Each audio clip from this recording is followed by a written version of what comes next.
Hey there, hi there, ho there, internets! I think today, on the journey of this wonderful countryside of North Carolina, I'm going to show you all what amounts for a city in my neck of the woods. Everybody else that I see, the moto vlogs, or at least the ones that I follow, they're all in freaking populous areas. What's up with that? I am not anywhere near a populous area. And by city, I mean town, maybe. Not quite a village. But at the same exact time, we're also going to talk about Everything's Broken Part 2.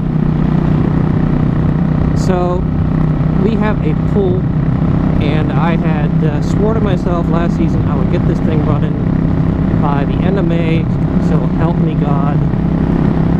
And so last weekend, Memorial Day weekend, I set out to do just that. I got it all cleaned out with a pressure washer because there's just no point putting a pool cover on it. They cost me damn much. And even when I've covered them, it's still just full of algae. I don't know what I'm doing wrong there. I've shocked the hell out of it, but still it remains just never works for me. So I have to, oh, poor doggy.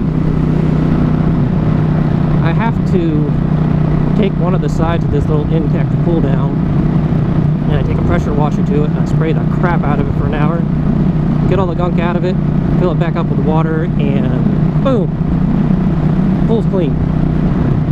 Takes 2 days to fill, but hey, still, way easier than pumping thousands upon thousands of chemicals into this stupid thing to clean it out, to try and vacuum it out, and then have to do it anyway, the whole taking it apart thing.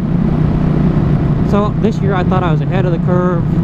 I've got the pump hooked up, I've got the filter hooked up, the pool's finally full of water, and I try to turn on the pump and I get kick.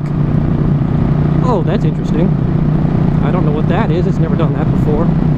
And this isn't even the pump that came with the pool. This is not a crappy Intex pump. This is one of the nicer Hayward pumps. Of course, it's about 20 years old, but still, there's no reason it should just fail. I even made sure last year I took the thing in. I made sure it was out of the freezing temperatures, not that we get a whole lot of those, and that it was in a covered space. There's no reason for this stupid pump to have frozen up.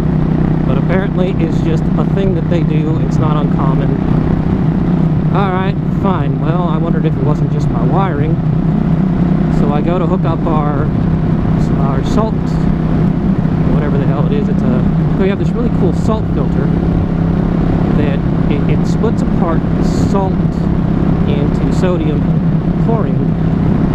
So it chlorinates your pool. And at the end of the day, though, it will go back and the molecules will form right back up into salt molecules, and you don't lose the chlorine. It's just every single day you have to run the chlorinator, which is really cool.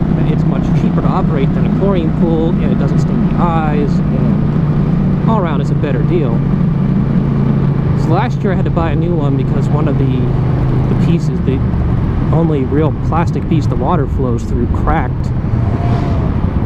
And to buy the little plastic housing was half the cost of just buying a new one. Why aren't you going on neutral? Go neutral. There you are. So that's what I did. I bought a new one.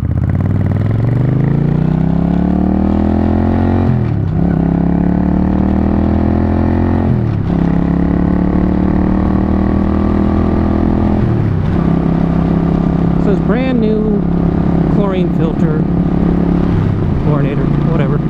Worked fine last season. Don't you do it. I'll see you.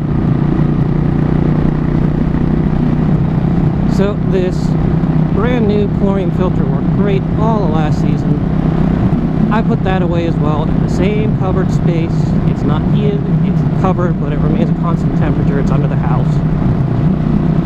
And it just won't turn on at all. It's got one of those, like a hairdryer has, with the self-shorting circuit thing.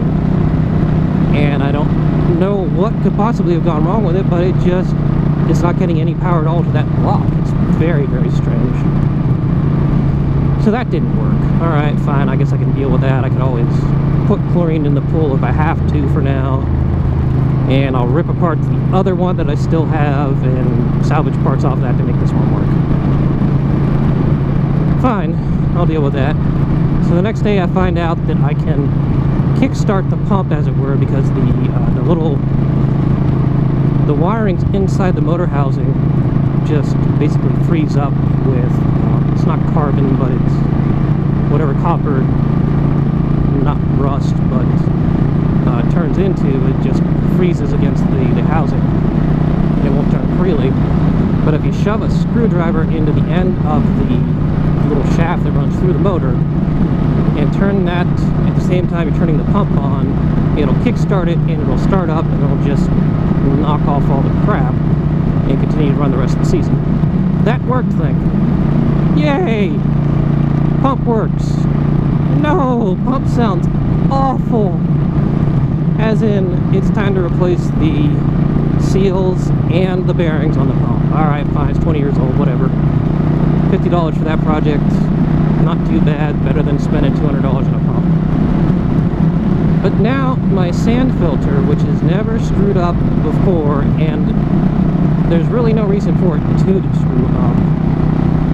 There's a little handle on top, and you can switch between different modes, between wastewater, recirculated water, filtering, and a couple other different pump positions.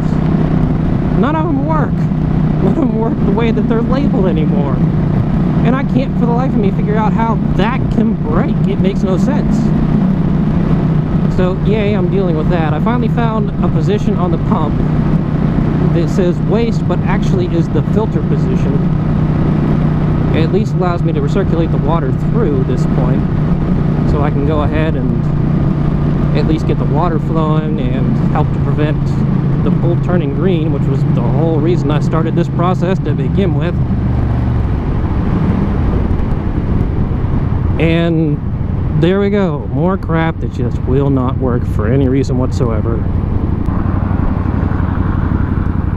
Alright, here we are. Welcome to the closest city in my area.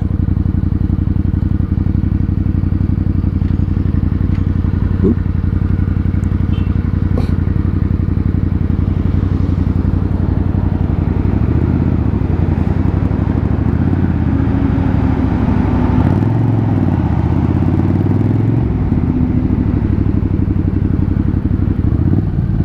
This is not the main street, we'll go to that in a moment, but this is lots of railroad tracks though. I'll tell you what, if you are a rail fan, it's a hell of an area for it.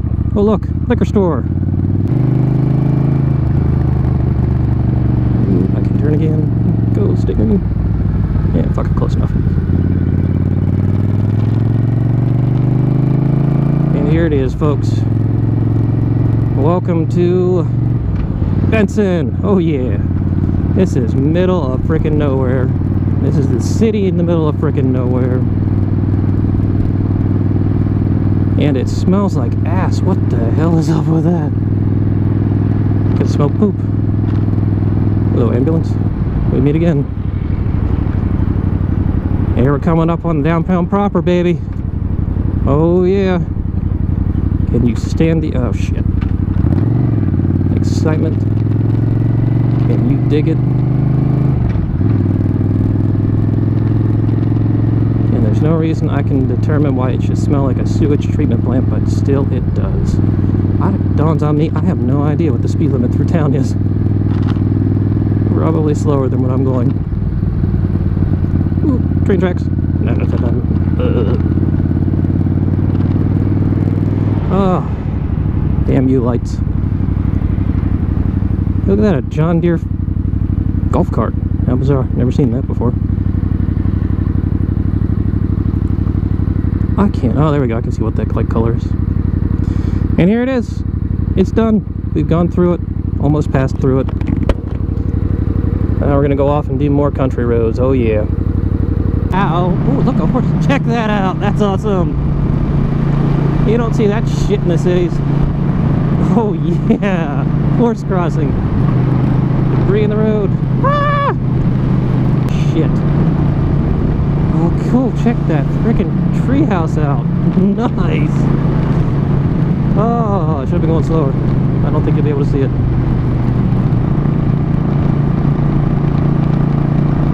Fly forward with brake lights.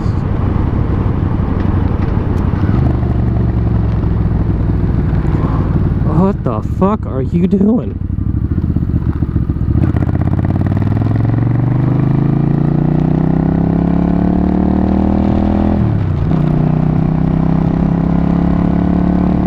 Hey, look at that, it's Massapequa Pond.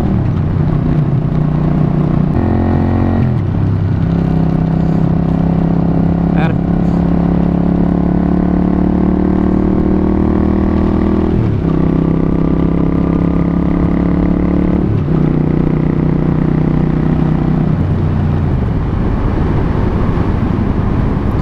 Okay, on or off the fucking road. What the fuck was that all about?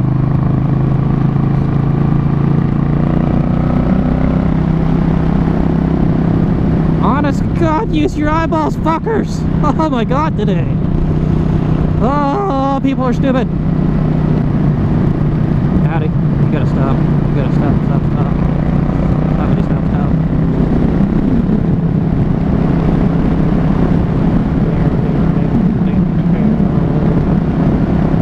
Keep run, scare, motherfucker. My hair has come out of my coat. Holy fuck, shit, Jesus.